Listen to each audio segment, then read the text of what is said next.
Hey there, this is Philip from Beyond the Tabletop. In this series of videos I'm covering my converted Halfling Blood Bowl team, the Jammy Dodgers. In this video I'm covering Halfling players. Here are my Halfling minis. I've got 14 of them in total. This leaves 2 extra slots for treemen. There will be a separate video on those guys, but for now I'm just focusing on the Halflings.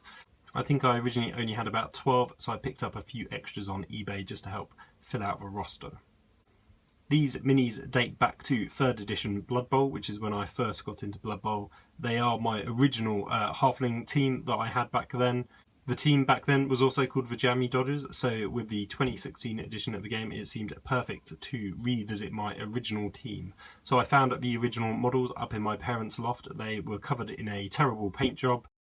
So I then had to strip off all the paint, so they were then back to their bare metal, and then I could get around to converting them. I ended up converting pretty much every single model, so this video is mostly just giving you a rundown of what I've done for each mini, which will hopefully inspire you to do something similar. So I'm going to start off with this guy. I haven't actually converted him up at all.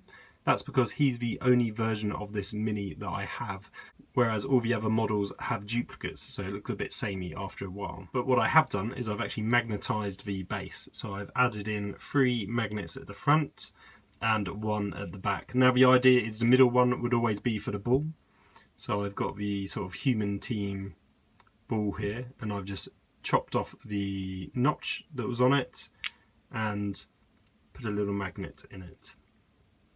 So the 2 either side were meant to be for skills, and the one at the back is meant to be for stat increases such as agility, strength, movement, armour, etc.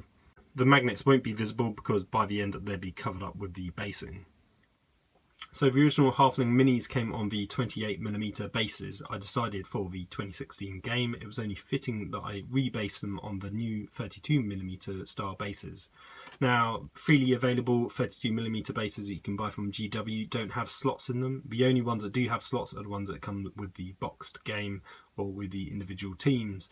So I didn't have any free that I could use, so I just bought a normal 32mm bases from GW, using a knife and a metal ruler, carefully cutting out, as you can see just a bit there where I've scored it, carefully cutting out these slots for the mini to sit into.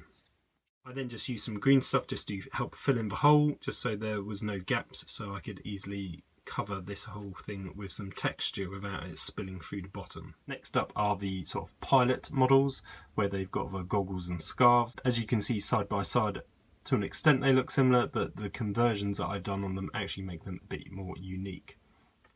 This guy I've done the least amount of converting. His fist was sort of raised upwards, sort of directly in line with his body. And it makes it look very flat, and quite a lot of the halflings are designed in this sort of way, so I've tried to do as much as I could to stop that from happening.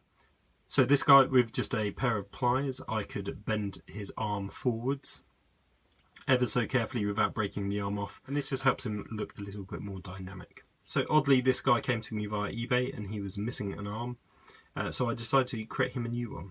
What I decided to do was use the old style human catcher glove from the 3rd edition, which I have here.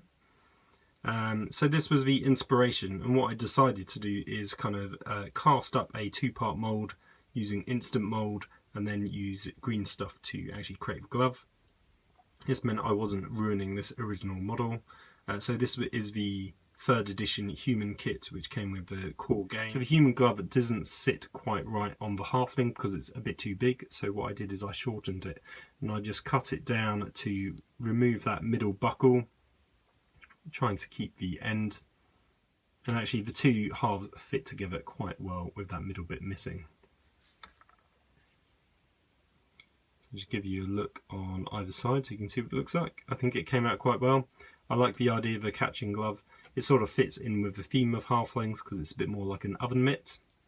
On the back I've got a shield for this guy. It's got a little hog on it which I thought was quite appropriate, and I managed to scar in with a knife just a little crack. So this represents a -1 to the armour value, which has happened to this poor fellow in my league.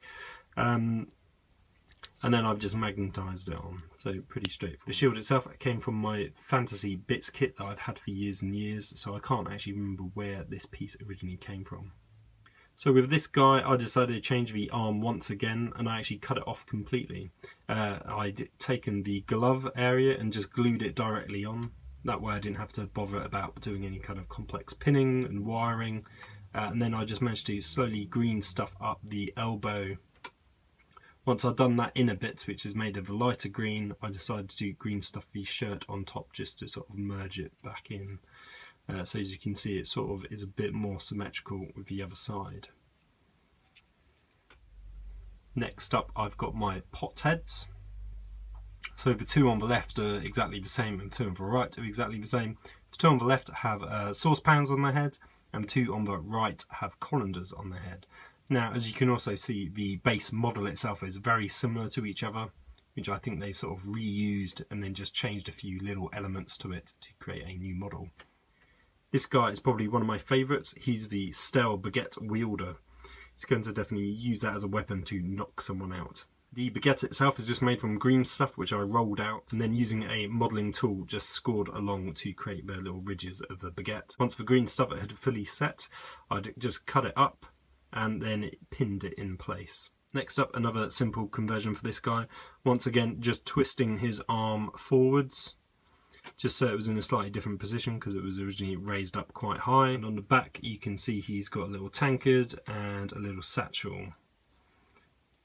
So those came from another miniature, and all I did is a press mould, and then I cast it up. This time I didn't use green stuff, I used a sort of two-part epoxy resin. Does a similar job to green stuff, but I sort of had some extra material, so I wanted to test this one out. So this one is another simple conversion where I just twisted his arm forwards once more just to keep it a bit more interesting, and he's got a little magnetised foot down here and leg. That's to represent kick in the league. So the last of the colander guys, his arm I think is in pretty much the default position. I might have twisted it forwards ever so slightly, as you can see there. I think that is a bit more forwards. So he's got a giant spoon on his back, again made out of the epoxy resin, just using a press mould. I think this came from one of the Halfling chefs from the fancy range, and then I've just used a little green stuff to create a bit of string holding it in place. Next up are these two guys. I'll show you them both at the same time. So again, this guy, I just moved his arm forwards just to make it a bit more interesting. And then on the back, I did another press mold for another tankard. This one says pop on it. You can see that a bit better. That just came from one of the other Halfling minis. So that was pretty straightforward to create and stick on. This guy is almost exactly the same. As you can see, his arm is in the original position where it is really upright, and then what I've done is I just swapped the spike from the shoulder and actually stuck it to his head. So if I give you a close-up view, you can see where I just green stuffed it in place just to sort of smooth off the transition. So because obviously the helmet is round and that would have been a flat cut, so you just needed to recreate some of that spine. You can just see where I've filed it down there just to give it a smooth finish. So last up are the four guys that I call the Blitzers. They're all in a very similar mono pose, which is effectively this pose, except the arm was again directly vertically up. So I managed to bend this one around with a pair of pliers, just to make it look a bit more natural, I think. And as you can see, I've added on, he's got one pop there, and then he's got a second one. This one actually says mine on it, which came from a different model.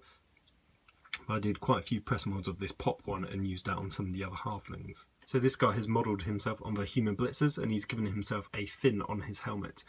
So I'd constructed this out of green stuff, just slowly and carefully building it up on the helmet and shaping it to fit, just using the normal GW sculpting tools. Once the green stuff had set, I just filed it down ever so slightly just to try and neaten this up as much as possible. As you can see, I'd also made another catcher's glove. This time I'm using it as a skill token to represent catch.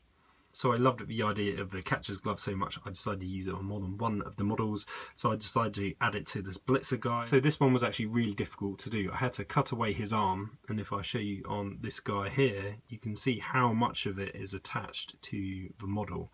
And trying to cut that away very carefully with a knife and then file it down, cut away. It was really difficult to do. It made more difficult because I'd glued them already down to their bases, which made it even more trickier just to try and get the right angles in. But eventually I managed to cut it out enough, and I think it looks okay. And I think especially from this side, the glove covers up the majority of the view where I'd filed it away. And then lastly, he's just got a little boot token. This just represents the sidestep skill. This is the last of the blitzers. As many of them are carrying little tankards on them, I wanted one of them actually holding it, and I like the idea that he's going around punching people with the tankard that he has.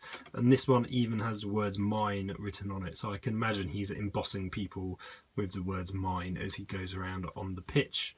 So with this I created a press mould of the tankard and then made it out of green stuff. I then glued it directly to the arm.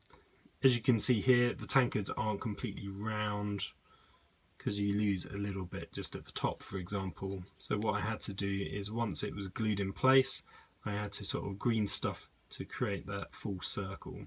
And then again, green stuff the handle at the top and bottom, so you can see it looks like he's holding it. And then lastly, I just drilled down with the right size drill just to create a little hole, so the tankard looks a bit more realistic.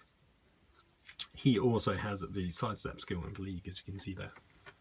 That's all for this video. There will be more in this series. I will be doing another video focusing on the treemen, another one on the coaching staff, and lastly one to do with the star players. I hope you've been inspired to do your own halfling team, or maybe convert up some old models that you already own. If you've enjoyed this video, please do give me a like and subscribe, and feel free to hit me up in the comments below. Until the next video, take care.